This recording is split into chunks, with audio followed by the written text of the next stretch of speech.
Alright, hello everyone. Today I'm going to be starting off with Java. A lot of people on a lot of communities and part of requested this, so I'm going to be showing you how to get started from the very beginning, and hopefully I'll be able to continue a series and we'll get through a lot more advanced stuff as we progress. First thing we're going to need to do any development with Java is the thing called the JDK. JDK stands for the Java Development Kit. The latest version at the time of speaking is JDK 8, but if there's a later version, the website should tell you. So if you do a quick search for that, then click the first link, will probably be the one that, yeah, here we go. There's two big downloads at the top. If you click on the download on the first one, it'll bring you to this page and select the download for the platform you're on. So if you're on a 32-bit system, you choose the x86 version, or if you're on a 64-bit system, choose the 64-bit version, obviously. Okay, so once you got that, the second thing you're going to need is a tool called Apache Maven. This is very useful along the line because it helps with things like dependency management when you start building against several different libraries and things like deployment as well. So if you go to the Apache website and then you click on the download on the side here, then there's several downloads. So if you choose the one here again, the latest version, download and install that, follow any of the instructions in the README. You can also install it through package managers if you're on Mac or Linux. Homebrew on Mac has it, and things like Yum and apt-get have it on whichever Linux distro you're running. Okay. If you're on Mac or Linux, obviously that's recommended over getting it straight from the website. Next, we want an IDE. IDE is an integrated development environment, and this is where most of your actual programming goes on. It includes like a text editor, and then most of the other things that you'll do while developing. Things like compilation are done within the IDE. A lot of them have version control integration, so Git, Subversion, etc. I would recommend this over any of the others. Things like autocomplete are a lot nicer. A lot of people I know use Eclipse, but IntelliJ has been growing a lot recently, and it's very nice. So if you go to the download page, you're going to want the Community Edition, which is the free one, so just download that from there. Once you have all of that, we have this should pop up when you launch the IDE. So this will be blank because you wouldn't have any projects. You want to click on Create New Project. Okay, so the next thing I'm going to do is select Maven on the side. We don't need an archetype, just a blank one will do. Go to Next. Group ID, this will be, if you have a domain, this will be backwards. So like if you have a website, example.com, then we would use com.example, for example. I use my GitHub one because I have a website on GitHub, so we do that backwards. io.github.lucaritis. Next thing is the artifact ID. We're going to be doing just tutorial stuff, so this is generally the name of your project, so I'm just going to call this tutorial 1. Version, generally if you're releasing a project, then you follow a thing called semantic versioning, which is major.minor.patch. You increment the patch every time you do a bug fix, minor every time you do a backwards compatible feature, and the major every time you do a non-backwards compatible feature. So API changes and stuff. For now, we'll just call this 0.0.1 snapshot. Go next. Project name, again, tutorial. And we're gonna put this wherever you want to put your files. So yeah, here we select the version of the JDK you downloaded. I have two versions because I often develop against Java 7 as well as 8. If you have more than one Java version, they'll be listed here. So after we've done all of that, we just do finish here. Since the directory does not exist, the IDE creates it for us. So here we are.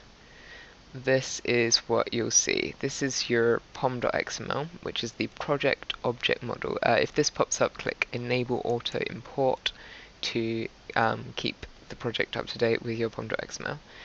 So this is the information we entered earlier, along with an XML schema, which is basically the thing that the POM follows. In here, we're just gonna add the compiler plugin. This is used for actually compiling the project.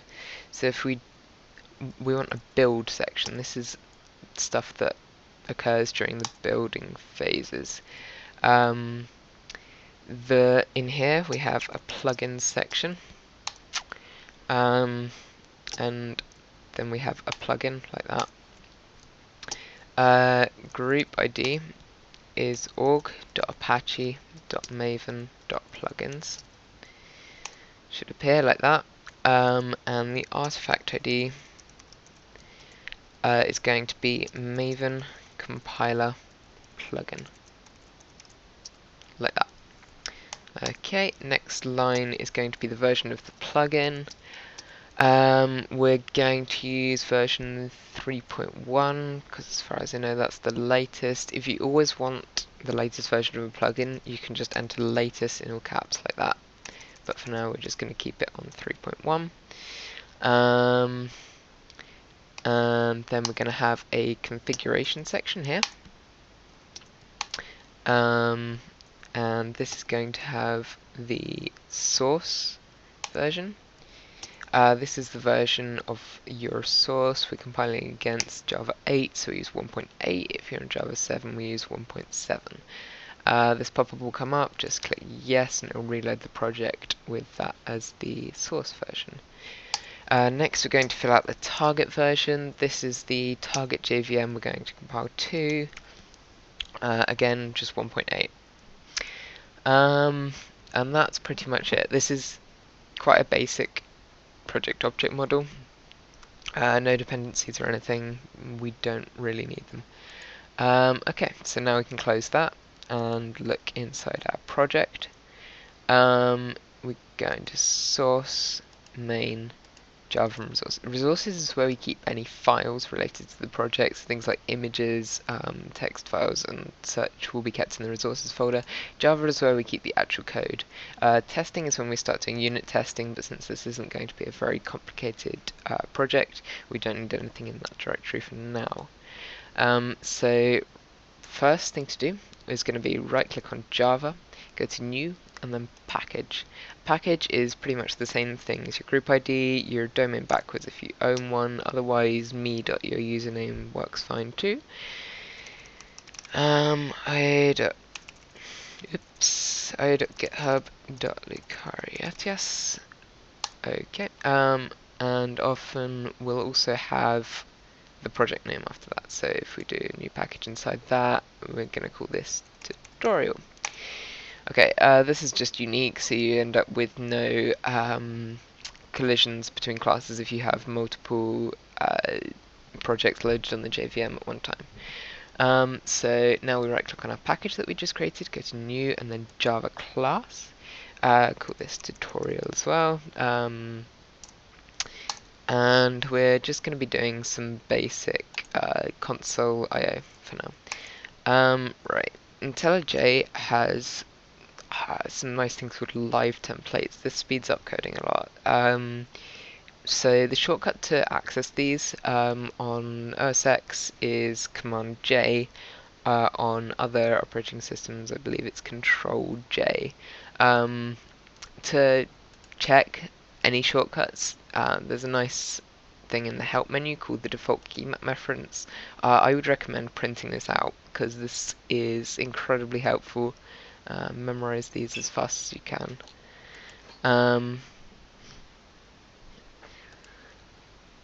Okay, so once we've done that, use the live template shortcut with Command J here. And then the one we're going to be using is PSVM, which creates the main method like that. There we go, so that creates that for us. Public static void main string args. This is what's called when the program is launched. The parameter here is what arguments have been passed to the program. So for example, if you run it from the command line and specify some text afterwards, then that's going to be in the args here. This is from a static context. This is class-wide. We don't access it from an instance of the class. That shouldn't matter too much for now. Since we're going to be doing some output to the console, we're going to be using the standard output stream. This is accessed through system.out. So we're going to be, to make this easier for us, we're going to store this in a variable called out. Since it's an output stream, we can call this is the type, so output stream out equals system.out. System.out is a static variable in the system class. System includes various helpful things related to the system, things like system properties and stuff. This pop-up will come up because we haven't imported output stream from anywhere. If you press Alt and Enter, it'll pop up with this, and then just press Enter again to use Java IO output stream. There we go. Okay, now to actually print text to the console, we're going to use out.println. Okay. In fact, change this to print stream. Like that.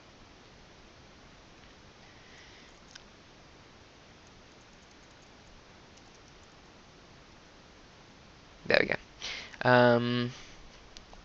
So print stream inherits from output stream and adds a few methods. Print line is what we use to print text.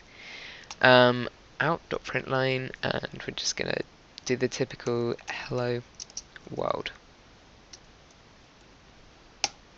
There we go, and that's all that's needed to print a line to the console. If we want to test this, we click on run, and then run ... and then we will click on the tutorial here, and then that should pop up with a console down the bottom here after it's built up.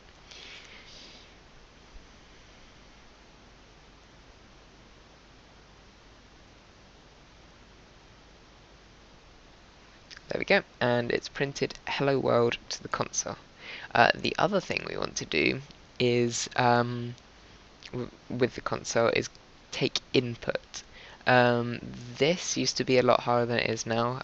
You used to have to use buffered readers and stuff. We now have a handy scanner class that was introduced quite recently that we can make the job a lot easier. So first we're going to ask hello, what is your name?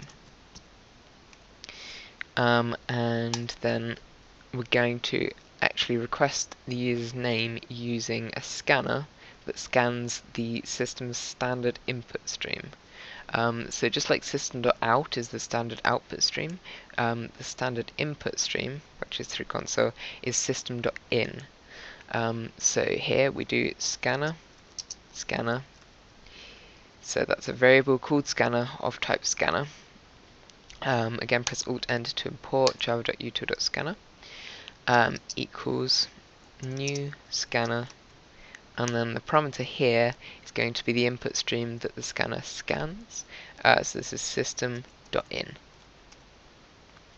Okay, now we're going to actually use the scanner to scan the standard input stream. So we're going to do string. A string is like a string of characters, so like a word or a sentence or a phrase, that's a string. So we're going to do string name, so we're going to call it then name equals scanner dot next line, or rather next, we'll just use next here. Okay, so now we have the name, we can use the standard output stream again to use their name in a string. So we're going to do out.println hello plus name. You surround predefined text in quotations, the plus appends something to the end of it, and then the name is the variable we defined here. So as you see, it underlines things in IntelliJ there. Okay, so when we run this, again, we can just click on this now because it's under the run configurations there. Because we've done it before, it will ask, hello, what is your name? And I'm going to enter Ross, like that.